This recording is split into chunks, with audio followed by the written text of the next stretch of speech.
I worry about us just drifting into it. Let's seize the window now to actually shape what's happening, down the track. If we miss that window, then there's, some real risk. We do see a lot of scary headlines out there about the future of work, about major job losses potentially happening very quickly.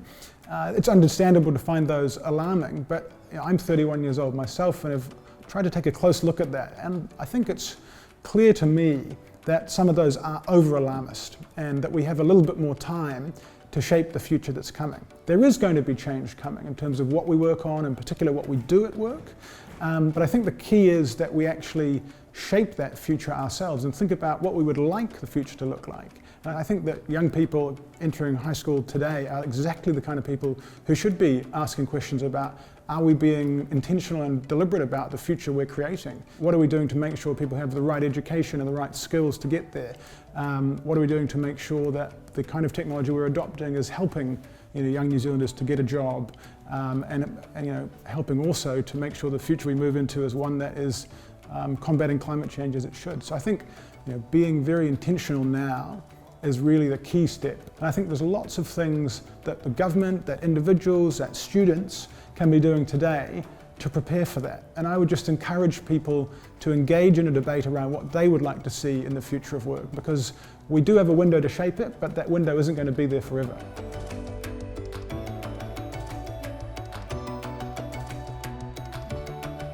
In terms of this issue of should we be focusing now on these kind of more technical skills in the IT sector and so on, versus maybe we should be doing sort of soft skills, things that might be harder to automate, I think that that's a bit of a false dichotomy.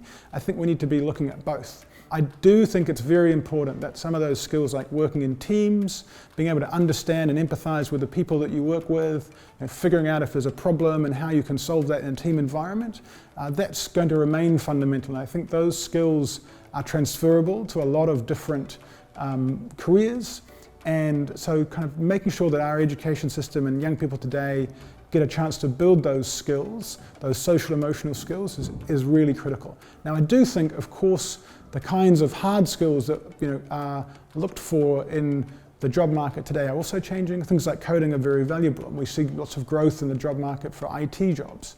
I think that the challenge a little bit is, while those are very valuable, they do also change over time. So yes, invest in those technical and coding skills and so on today, but also for those kinds of skills and for all kinds of skills, it's very important to be able to continue learning through life, because some of those things are going to change, and the ability to learn and relearn and hopefully enjoy the process of learning is, I think, going to be perhaps the single best thing that people can be prepared to do in the future of work.